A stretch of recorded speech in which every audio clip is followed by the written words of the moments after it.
Okay, let's do some scientific notation. For scientific notation, all we do is we identify where is that decimal point.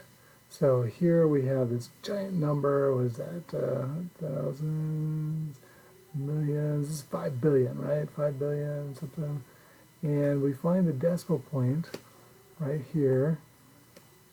Let's see if I can find it. There it is.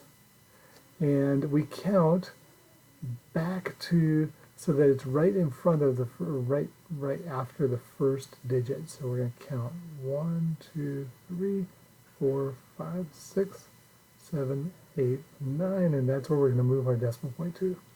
So it's going to become 5.432, and then we say times 10. Now, think about this. I just made this really big number into a really small number. It was 5 billion, now it's just 5. And so in order to get back to 5 billion, I need to multiply by 10 to a power. I need to make this into a really big number. And how big? Well, we just moved it 9 spaces to the left.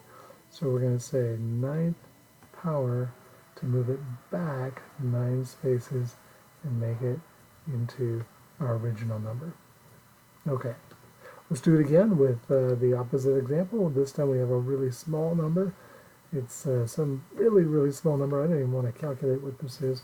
But in order to turn this into scientific notation, we're just going to find our decimal point. Again, there it is. Count 1, 2, 3, 4, 5, 6, 7, 8, 9, 10. Now, we're going to put the decimal point in front of the first non-zero digit, which is 7. And so we have 7.31 times. Now, think about this. It was a really small number, and now we made it into a relatively big number. It was really small, some small fraction, and now it's gone all the way up to 7. So we're going to multiply it times 10, but it's going to be a 10 to a power that's going to make it get smaller. So we want a small number here, which means we want a negative exponent. And so, well, what did we count? We counted 10 spaces, so it's going to be negative 10. Yep. Okay, and there's how you do it. Now, what about moving backwards, writing in decimal notation? So we have a number, 5.29 times 10 to the 5th power, so we're going to take our 5.29, and then we're going to move that. We're going to make it bigger, so we're going to take that decimal point, because it's 10 to the 5th power is positive, then we're going to move that decimal point over so that this number gets bigger, right? If you multiply by a bunch of tens, it's going to get bigger. It's a good thing to do. So we need some more zeros here, so I'm just going to throw a bunch of zeros in here so that I have spaces to move over, and then I'll count. So 1, 2, 3, 4, 5. That's where my new decimal point is going, and then I can rewrite that. So it's 5, 2, 9, 0, 0, 0. Put a comma in there, and there is my answer. Now, there might be a way for you to do that neater so you don't have to write it twice, but I wanted to kind of show you with all the little scratch marks that I use.